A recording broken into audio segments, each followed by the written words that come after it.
is tell the students, if you have a bad day, you're not depressed.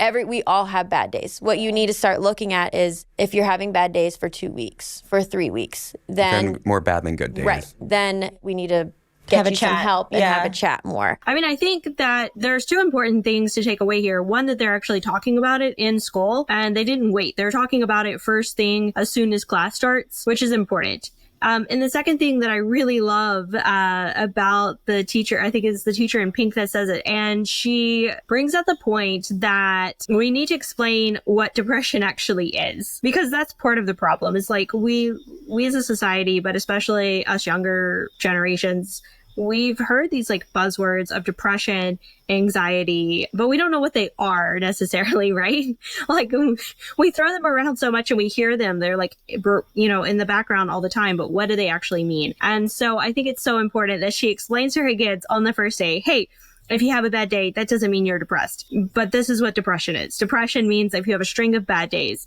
if life feels really dark, you know, and then she goes on, but come to me, like come talk to somebody, right? And I know there's some pushback nowadays that teachers shouldn't be addressing mental health issues, but I think we have to. Like I've worked in education now for almost a decade, and I have to say that like this is a huge, I mean, it's here, it's in our faces. So we can either get equipped and do something about it, or we can sit back.